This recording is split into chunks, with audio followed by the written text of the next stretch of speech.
Welcome to Vcare Technical Institute. To make a phone call in the early 20th century, your voice didn't travel through a computer. It traveled to a room full of people. Every single connection required an operator to physically plug a copper cable into a switchboard, manually bridging the gap between two endpoints. As networks grew, that human labor was replaced by automated electromechanical switches, but the logic was still entirely physical. Routing a call meant triggering a cascade of mechanical relays, hardwiring paths through massive banks of copper contacts. Today, the Private Branch Exchange, or PBX, has discarded the physical copper entirely.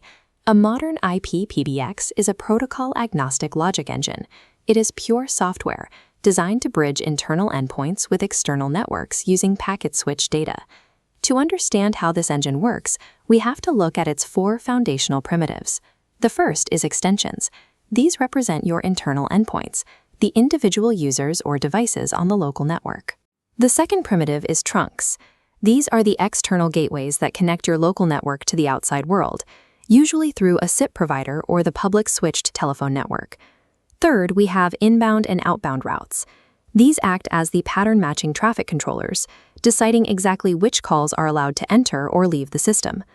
Finally, we have internal flow directors, mechanisms like interactive voice response menus and ring groups that distribute calls once they are inside the network. Real PBX mastery requires understanding how to map business rules directly to these four primitives, bypassing the specific layout of a user interface. We can prove this by taking this exact same underlying software and deploying it to solve the radically different infrastructure demands of 5 distinct industries. We start with the baseline architecture, a standard corporate office environment. The goal is straightforward unified communications. Employees need to dial desk to desk and make external calls. Before any routing can occur, the PBX hardware itself must be securely anchored to the local area network. This interface shows the network profile configuration. To ensure stable endpoint registration, you cannot rely on a dynamic IP from a DHCP server. You must assign the PBX a static IP address. The netmask and gateway fields map that address to the enterprise network. Once the PBX is online, employee calls must be matched to external SIP trunks. This requires outbound routing logic. The system identifies where a call should go using dial pattern variables. In this logic, the letter Z represents any digit from 1 to 9, and X represents any digit including 0.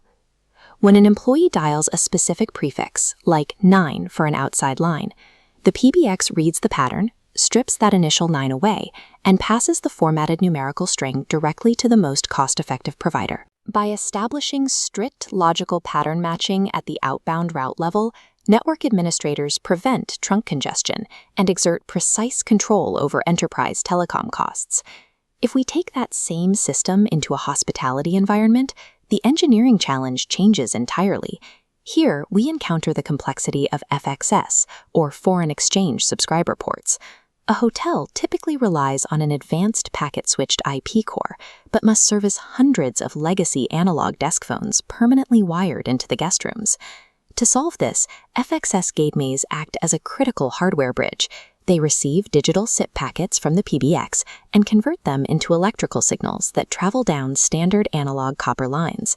Beyond physical hardware, the PBX must also integrate tightly with the hotel's property management system, or PMS. The PBX receives continuous data feeds from the PMS, allowing it to automate large-scale logic events, like triggering 50 simultaneous guest wake-up calls.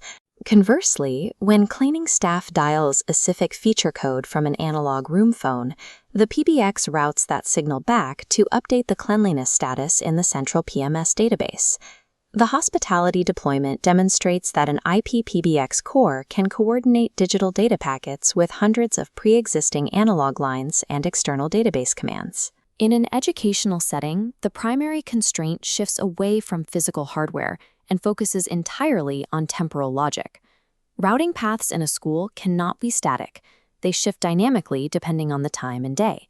This requires the system administrator to establish strict time groups to define active operating hours. This configuration illustrates time-based inbound routing. During business hours, calls are sent directly to the main IVR. During non-business hours or holidays, logic redirects traffic to an after-hours voicemail. The logic is highly granular, applying dedicated routing for a daily lunch break. While inbound traffic is governed by the clock, outbound traffic is governed by safety mandates. A school must guarantee an open channel for 911 calls at all times. To achieve this, the emergency outbound route is placed at position 0 in the routing list. This grants it absolute priority, allowing it to seize an available trunk before any standard traffic. A school environment shows how a PBX acts as a temporal logic engine, bending daily traffic flows while protecting critical emergency bandwidth. In a hospital deployment, the engineering challenge focuses on consistent uptime and immediate response. A medical facility requires an architecture built on high availability, commonly referred to as HA. High availability requires dual, redundant PBX appliances. They maintain a synchronized heartbeat, ensuring instant failover if the primary hardware experiences a critical fault. This configuration ensures zero downtime. If a doctor dials an internal code during a cardiac event, the system guarantees that call will never hit a deadline. Getting the call to connect is only the first step.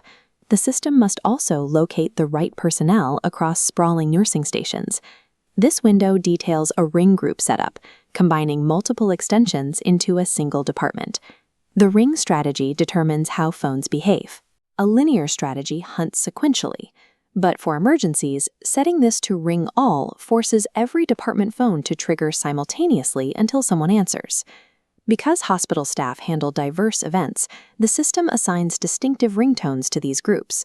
A nurse can instantly hear the difference between a routine external inquiry and an internal code blue. By integrating hardware redundancy with high-priority internal routing, the PBX functions as a hardened, life-critical infrastructure node. The final scenario is the business process outsourcing call center, where the system must manage thousands of concurrent inbound calls. This scale of incoming traffic requires automated triage to prevent system collapse. To manage this scale, the PBX relies on automatic call distribution, or ACD. While a standard ring group simply blasts a call to a set of phones, a call queue governed by ACD actively holds and evaluates traffic. As a massive surge of data packets hits a single external number, the logic tree intercepts the traffic, filtering it through an IVR and neatly sorting the callers into distinct segmented holding buckets. The queue actively manages the caller with hold music, while the ACD algorithm constantly queries agent availability in the background, specifically routing the next call to the worker who has been idle the longest. Because this environment handles sensitive customer data, the PBX is also configured to meet strict compliance requirements by enabling systemic call recording across all active queues. In a BPO setting, the PBX acts as an active traffic cop, organizing chaotic, high-volume surges into managed, auditable data streams. We have looked at 5 disparate architectural deployments, from small offices to hospitals to massive call centers. But beneath the specific configurations, the structural nodes making these networks function are exactly the same. Despite facing different hardware constraints and operational demands, every system relies on the exact same primitives: extensions, trunks, and routes. Mastering telecommunications engineering is simply the precise application of universal software logic to solve these specific real-world constraints. From here, you can proceed to the next Advanced Linux training module. Keep learning with Vcare Institute.